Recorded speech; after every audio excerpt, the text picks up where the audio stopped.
Hi friends, welcome to our channel. Video பார்க்கறதுக்கு முன்னாடி நம்ம சேனலை மறக்காமல் சப்ஸ்கிரைப் பண்ணி வச்சுக்கோங்க. வாங்க இப்போ வீடியோக்குள்ளே போகலாம். கூதான் மாறி நினச்சி போக்ஸில் தூக்கியிருப்பாலாம். அது தெரியாமல் நம்ம லூயிஸும் ஊரெல்லாம் தேடிட்டு அவளுக்கு ஃபோன் வேறு ட்ரை பண்ணுவான். ஆனால் வந்தால் ஃபோன் எடுத்து சுவிச் ஆஃப் பண்ணிட்டு இருப்பானே. அதனால் இவனை என்ன ஃபோன் கூட எடுக்கல, போக்ஸில் உனக்கு என்ன ஆச்சு, நீ எங்கே தான் போன அப்படின்ட்டு வேற கதற ஆரம்பிச்சிருவான். இந்த பக்கம் நம்ம சாவும் எங்கே போனா இவன் நடுராத்திரி ஆளே காணும், நம்ம மட்டும் தான் டென்ட்டில் இருக்கோம். ஒரு வேளை நம்மளை விட்டுட்டு இவன் மட்டும் நைஸாக ரூமில் போய் தூங்க ஆரம்பிச்சிட்டானோ. பண்ணாலும் பண்ணக்கூடிய ஆள் தான். அந்த இருடா வரேன், என்னையை ஏமாத்துற அப்படின்னு சொல்லிட்டு இவரை வேற செம்ம கடுப்பில் வந்துக்கிட்டு இருப்பாரு. டேய் ஒன் சரி எங்கே போகிற நீ அப்படின்ட்டு வேற கேட்பாரு. உடனே லூயிஸும் போக்ஸில் காணும், நீங்கள் பார்த்தீங்களா அப்படின்ட்டு வேற கேட்பான். என்னடா சொல்கிற, போக்ஸில் காணுமா? அவள் இங்கே தானே எங்கேயாவது இருப்பா, இப்போ எதுக்கு தேவையில்லாமல் டென்ஷன் ஆகுற, அவள் ரூமில் போய் பார்த்தியா அப்படின்ட்டு வேற கேட்பாரு. இல்லைன்னு சொன்னோடனே சரிவா நானும் வரேன் போய் பார்க்கலாம் அப்படின்னு சொல்லிட்டு போக்ஸிலோட ரூமுக்கு வர வருவாங்க. மாறியும் அரை தூக்கத்தில் ஏஞ்சி வந்து யார் இந்த நேரத்தில் அப்படின்ட்டு வேற கதவு தருப்பா. போக்ஸில் இங்கே இருக்காளா அப்படின்னு சொல்லிட்டு லூயிஸ் பாட்டு உள்ளே போயிட்டு எல்லா ரூம்லையும் வேற செக் பண்ணிக்கிட்டு இருப்பான். எங்கேயும் வேற இருக்க மாட்டான், பயங்கரமாக வேற வெக்ஸ் ஆகிடுவான். மாறியும் வச்சா என்னாச்சு உனக்கு, ஏன் இவ்வளோ டென்ஷனாக இருக்கான் அப்படின்ட்டு வர கேட்டுட்டு இருப்பா. நீ உடனே எல்லாரையும் எழுப்பி போய் போக்ஸில் தேட சொல்லு அப்படின்ட்டு வர சொல்வார். அப்படின்னாச்சு அவளுக்கு அப்படின்ட்டு வர கேட்பாலாம். அவளை காணும் அப்படின்ட்டு வர சொல்வார். என்னது காணுமா அப்படின்னு சொல்லிட்டு மானியம் வேற பயங்கர டென்ஷன் ஆகிடுவா. எல்லாருக்கும் இன்ஃபார்ம் பண்ண உடனே எல்லாரும் வேற தேட ஆரம்பிச்சிருவாங்க. டிடெக்டிவும் அங்கே தானே இருக்காரு. இவளோட ரிங்கு கீழே விழுந்திருக்கு, ஃபோனு சுவிச் ஆஃப். எனக்கு தெரிஞ்சு இவ தானாக காணாமல் போல, யாரோ கடத்திருக்காங்கன்னு நினைக்கிறேன் அப்படின்ட்டு வர சொல்வார். இமீடியட்டாக கேஸ் ஃபைல் பண்ணி நான் இன்வெஸ்டிகேஷனை ஸ்டார்ட் பண்ணுறேன், ஏதாவது தெரிஞ்சால் நான் உங்களுக்கு இன்ஃபார்ம் பண்ணுறேன், நீங்கள் அது வரைக்கும் எங்கே தேடுங்க அப்படின்ட்டு வர சொல்லிட்டு கிளம்பிடுவார். உடனே சாவும் நம்ம 2 டீமாக பிரிஞ்சு தேடுவோம், அப்போ தான் அவளை நம்ம கண்டுபிடிக்க முடியும், யாருக்காவது தெரிஞ்சால் இமீடியட்டாக கால் பண்ணுங்கன்னு சொல்லிட்டு அவர் பாட்டு கிளம்பிடுவார். உடனே மாறியா இருங்க நானும் வரேன் அப்படின்னு சொல்லிட்டு வர பின்னாடியே ஓடிடுவா.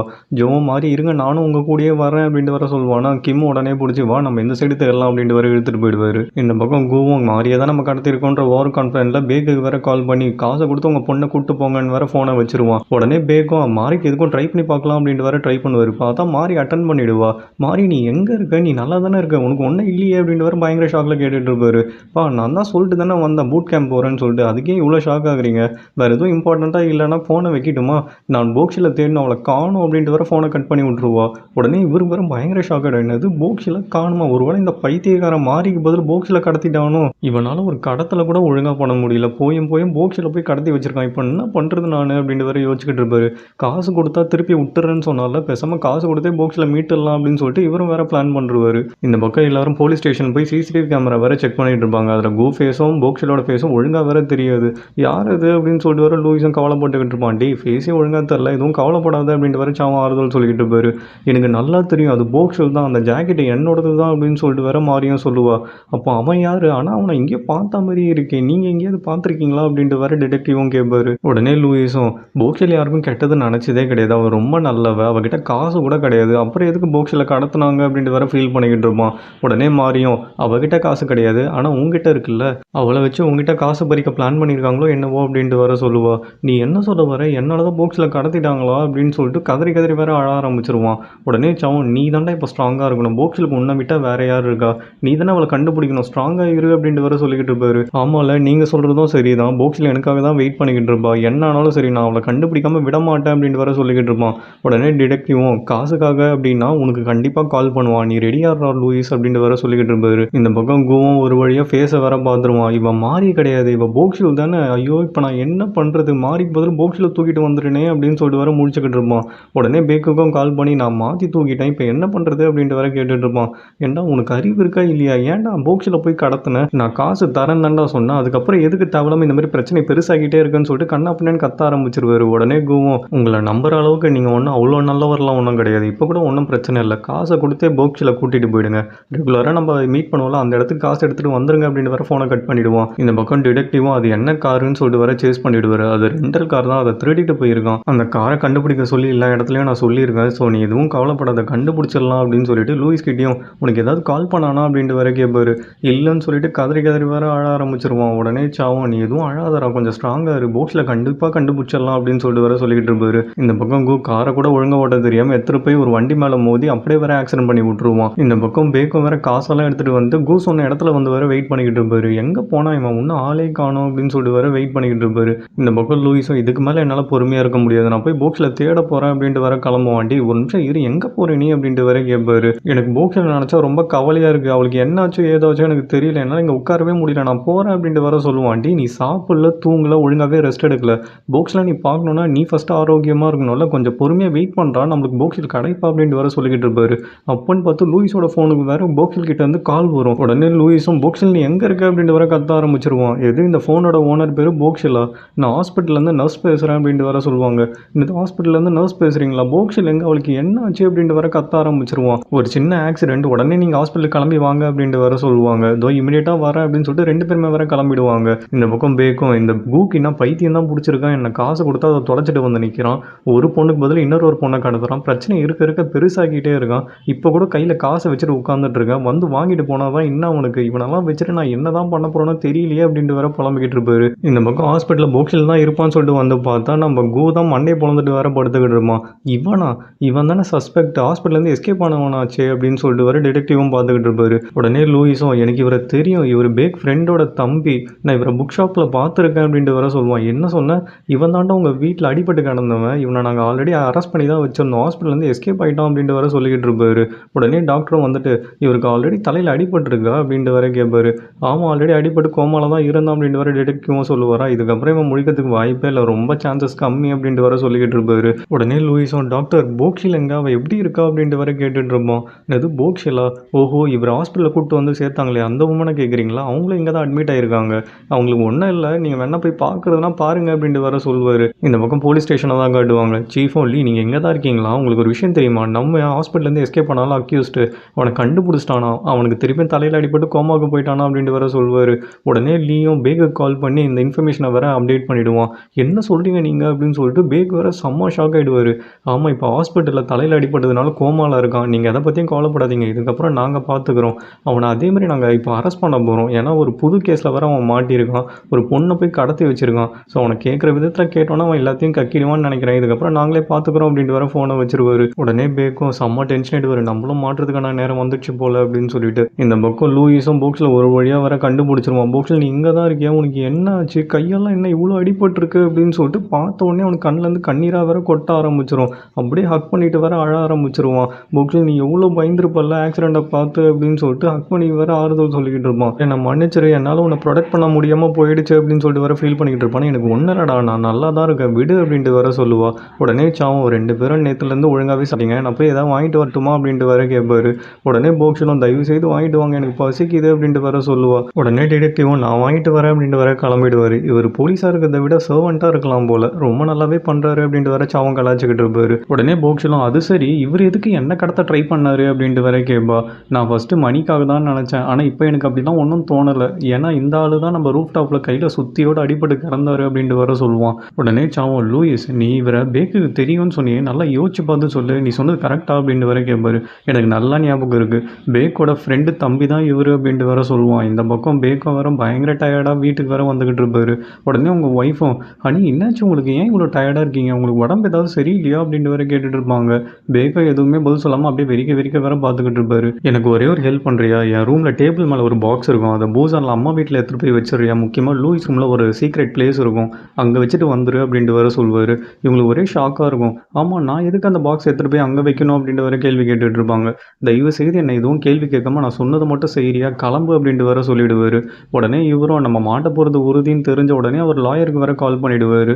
இங்கே கட் பண்ணால் நம்ம போக்ஷிலையும் லூயிஸையும் தான் காட்டுவாங்க. போக்ஷிலும் வர சாப்பிட்டுக்கிட்டு இருப்பாலும் அவன் முடி வர வந்து டிஸ்டர்ப் பண்ணிக்கிட்டே இருக்கும். ஒரு நிமிஷம் இரு, நான் உனக்கு நாட் போடுறேன் அப்படின்னு சொல்லிட்டு இவனை வேறு அப்படியே நாட் போடுறன்ற பேரில் தலையை போட்டு வர பிச்சு விட்டுக்கிட்டு இருப்பான். ஒரு வழியாக நாட் போடுறன்ற பேரில் அவளை நல்லா பைத்தியக்காரி மாரி ஆக்கி வச்சு வேற உட்காந்துக்கிட்டு இருப்பான். இப்போ தான் நீ பார்க்க ரொம்ப அழகாக இருக்க அப்படின்னு சொல்லிட்டு இவனை வேற சாப்பாடு ஊட்டி விட்டுக்கிட்டே இருப்பான். மேலெலாம் வேற சிந்திரும். பாரு மேலெல்லாம் சிந்திரிச்சு ஒழுங்காக தொடச்சி விடு அப்படின்ட்டு வேற சொல்லிக்கிட்டு இருப்பான். இவனை வேற நல்லா பத்திரமா வேற பார்த்துப்பான். அவன் கையில் இருக்க ரிங்கை வேற பார்த்துருவான். நான் இந்த ரிங்கை தொலைஞ்சிடுச்சுன்னு நினச்சேன், ஆனால் உங்ககிட்டயும் வந்து சேர்ந்துடுச்சா, இப்போ தான் எனக்கு கொஞ்சம் நிம்மதியாக இருக்குது அப்படின்ட்டு வேற சொல்லிக்கிட்டு இருப்பா.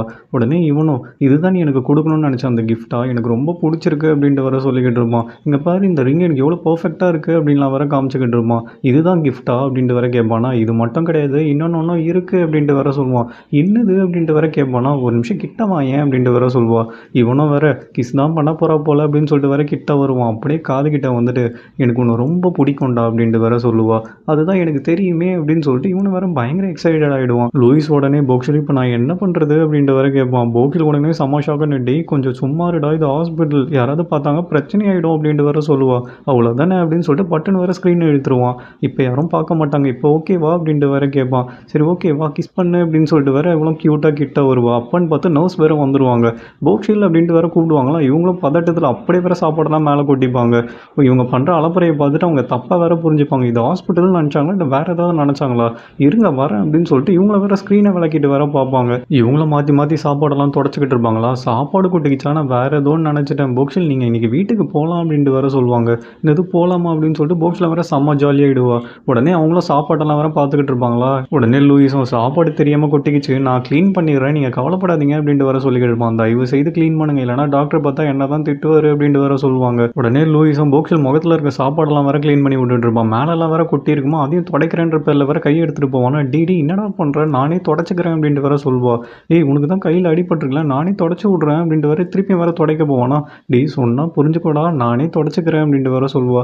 ஏன் இப்படி பண்ணிகிட்டு இருக்கேன், எனக்கு ஒன்றுமே புரியல அப்படின்ட்டு வேறு உட்காந்துக்கிட்டு இருப்பான். ஒரு வழியாக இவங்கள டிஸ்சார்ஜ் ஆகி வீட்டுக்கு வேறு வந்துக்கிட்டு இருப்பாங்க. போக்ஷிலுக்கு கையில் தான் அடிபட்டிருக்கும். ஏதோ காலில் அடிபட்ட மாதிரி தூக்கிட்டே வேறு வீட்டு வரைக்கும் வந்துடுவான். வீட்டுக்கு வந்த பிறகும் எல்லாரும் அவளை பேஷண்ட் மாதிரி வேறு ட்ரீட் பண்ண ஆரம்பிச்சிருவாங்க. ஏன் எல்லாரும் என்ன பேஷண்ட் மாதிரி ட்ரீட் பண்ணுறீங்க, எனக்கு உடம்புக்கு எதுவும் இல்லை, ப்ளீஸ் என்ன பேஷண்ட் மாதிரிலாம் ட்ரீட் பண்ணாதீங்க அப்படின்ட்டு வேறு போக்ஸ்லாம் கதறிட்டு இருப்பா. உடனே லூயிஸும் எனக்கு புரியுது, இருந்தாலும் பரவாயில்ல, நீ தூங்கி கொஞ்ச நேரம் ரெஸ்ட் எடு அப்படின்ட்டு வேறு தூங்க வச்சுக்கிட்டு இருப்பான். உடனே ஜோவோட அம்மாவும் உன்னை கடத்திட்டு போனான் பற்றியா, அவன் மட்டும் என் கையில் கிடச்சான், அவன் கையை காலெல்லாம் உடச்சி போட்டுருவான், அவனுக்கு எவ்வளோ தைரியம் தான் போக்ஸில் மேலே கையை வைப்பான் அப்படின்ட்டு வேறு கிளின்னு கிழிச்சிக்கிட்டு இருப்பாங்க. ஆமாம் அவனை போலீஸ் அரெஸ்ட் பண்ணிட்டாங்களா இல்லையா அப்படின்ட்டு வேறு கேட்பாங்களாம்.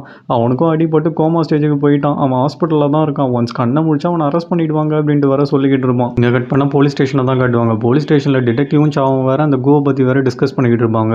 பேக்கு தான் அன்றைக்குமா இவனை ஹயர் பண்ணியிருப்பாருன்னு நினைக்கிறேன். இவனை பற்றி நாங்கள் விசாரித்தோம், இவன் ஒரு கான்ட்ராக்ட் கில்லரு அப்படின்ட்டு வேறு டிடெக்டிவும் சொல்லுவார். அப்போ தான் சாக்கு முன்னாடி லூயிஸ் கிட்ட பேசிக்கிட்டு இருக்கும்போது பேக் ஓடி வந்து உனக்கு அவனை தெரியுமா, அவன் எங்கே இருக்கான் அப்படின்னு சொல்லிட்டு கேட்டதெல்லாம் வேறு ஞாபகம் வரும். அப்போ லூயிஸ் உயிரோட தான் இருக்கான்னு சொல்லிட்டு பேக்குக்கு முன்னாடியே தெரியும். அப்போ தெரிஞ்சிருந்தோம் ஏன் இவ்வளோ நாள் அவர் சும்மா இருந்தார் அப்படின்ட்டு வேறு யோசிச்சுக்கிட்டு இருப்பார். இந்த பக்கம் பேக்கும் வேறு பயங்கர டென்ஷனில் இருப்பாராம். லூயிஸ் வேறு கால் பண்ணுவான், இந்த கால் அட்டன் பண்ணலாமா வேணாவா அப்படின்ட்டு வேறு யோசிச்சுக்கிட்டு இருப்பார். ஏன்னா இவர் தான் அந்த ஆக்சிடென்ட்டே பண்ண சொல்லியிருப்பார்.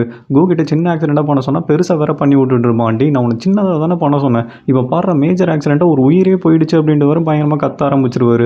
ஒரு சின்ன கொலைக்கேல் டேமேஜ் அவ்வளோதானே அப்படின்ட்டு வேறு கோ அசால்ட்டாக பதில் சொல்லிடுமா. இப்போ இந்த ஒட்டுமொத்த சுச்சுவேஷனை என் கை மீறி போயிடுச்சு, நான் ஒரு சின்ன தப்பு பண்ண போய் அதை மறைக்கிறதுக்காக பெரிய பெரிய தப்பெல்லாம் பண்ணிட்டேன், இதுக்கு மேலே இதை நினச்சி நான் ரிக்ரெட் பண்ணி எந்த வித யூஸும் இல்லை, என் சாப்டர் முடிஞ்சிடுச்சு அவ்வளோதான் அப்படின்னு சொல்லிட்டு பேக்கம் வேறு பயங்கரமாக கதறி கதறி அழ ஆரம்பிச்சிருவார். இந்த பக்கம் லூயிஸும் தூங்காமல் டிடெக்டிவ்க்கு கால் பண்ணி அந்த கோ கண்ணை முழிச்சிட்டாரா இல்லையா, போக்ஸில் எதுக்கு கடத்தினார்னு சொல்லி கொஞ்சம் கேட்டு சொல்லுங்க அப்படின்ட்டு வர சொல்லிக்கிட்டு இருப்பான். உடனே டிடெக்டிவும் லூயிஸ் அதை பற்றில நீ எதுவும் கவலைப்படாது, அது எங்களோட வேலை, நான் பார்த்துக்கிறேன், நீ சாப்பிட்டு நிம்மதியாக தூங்கு, நீ ஒழுங்காக கூட சாப்பிடல அப்படின்ட்டு வர சொல்லிக்கிட்டு இருப்பாரு. சரி ஓகே டிடெக்டிவ் நான் தூங்குறேன், நீங்கள் ஏதாவது இன்ஃபர்மேஷன் கிடச்சா எனக்கு இமீடியட்டாக கால் பண்ணுங்க அப்படின்ட்டு வர ஃபோனை வச்சுருவான். அப்பன்னு பார்த்து கிம்மை வேற பால்லாம் எடுத்துகிட்டு வருவார். உடனே லூயிஸும் எனக்கு போக்ஸில் பார்க்கணும் போல இருக்குது, நானே ட்ரைவ் பண்ணிட்டு போட்டுமா அப்படின்ட்டு வர கேட்பான். என்னது நீங்களே ட்ரைவ் பண்ணிட்டு போகிறீங்களா, ஃப்ரான்ஸில் இருக்கும்போது கூட இப்படி தான், நான் ட்ரைவ் பண்ணட்டுமான்னு என்னை தொல்லை பண்ணிக்கிட்டே இருப்பீங்க, நான் அலோவ் பண்ணதே கிடையாது அப்படின்ட்டு வர சொல்வார். நான் அப்போ கூட அலோவ் பண்ணியிருப்பேன், ஆனால் இப்போ அலோவ் பண்ணவே முடியாது, ஏன்னா நீங்கள் ஃப்ரான்ஸ்லேருந்து இங்கே வரும்போது பேக்கோட கார் கீ எடுத்ததுனால தான் இவ்வளோ பிரச்சனையும் வந்தது, அவ்வளோ பெரிய ஆக்சிடென்ட்டும் நடந்து ஒரு உயிரும் போயிருக்கு, ஸோ கண்டிப்பாக சேர்மனை இதை பார்த்தாங்கன்னா ஒத்துக்கவே மாட்டாங்க அப்படின்ட்டு வர சொல்வார். எது நான் கார் எடுத்துகிட்டு வந்துட்டேனா அப்படின்ட்டு வர கேட்பான். ஆமாம் நாங்கள் அப்படி தான் கேள்விப்பட்டோம், பேக் வாஷ்ரூமில் இருக்கும் போது அவர் கீயை எடுத்து நீங்கள் பாட்டு கார் எடுத்துகிட்டு வந்துட்டீங்களாமே அப்படி தான் அவர் சொன்னார் அப்படின்ட்டு வர சொல்வார். அந்த மாதிரிலாம் எதுவும் நடக்கலையே, பேக் தான் அவரோட சாவி அவரே என்கிட்ட எடுத்து கொடுத்தாரு, ஆஃபீஸில் வேலை இருக்குன்னு சொல்லிட்டு, இப்போ எதுக்கு இந்த மாதிரி மாற்றி பேசியிருக்காருன்னு சொல்லிட்டு எல்லாம் உண்மையை வர சொல்லிவிடுவான். உடனே கிம்மோ எனக்கு ஆரம்பத்துலேருந்தே பேக் மேலே ஒரு சந்தேகம் இருந்தது, ஆனால் அவரே உங்களை கூப்பிட்டு வந்த பிறகு எல்லாத்தையும் நான் மறந்துட்டேன், ஏன்னா இதுக்கு மேலே எதுவும் யூஸ் இல்லையே அப்படின்னு சொல்லிட்டு, ஆனால் எனக்கு என்னதோ அவர் தான் ஏதோ பண்ணியிருக்காரோன்னு தோணுது அப்படின்லாம் வேற சொல்லியிருப்பாரு. இவனும் வேற அப்படியே யோசிச்சு பார்த்துக்கிட்டே இருப்பான், ஏன்னா ஃபஸ்ட் டைம் இவர் தான் நம்மளை பார்த்தாரு கோல் லைனில், ஆனாலும் ஏன் எல்லாருக்கிட்டே நம்ம செத்துட்டோம்னு சொல்லிட்டு போய் சொல்லியிருக்காரு.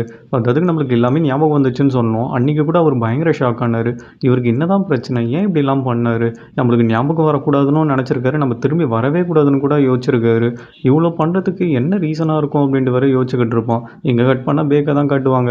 யார் இந்த நேரத்தில் காலிங் பெல் அடிக்கிறதுன்னு சொல்லிட்டு இவளும் தூக்க கலக்கத்தில் வேற ஏஞ்சி வெளில வருவார்.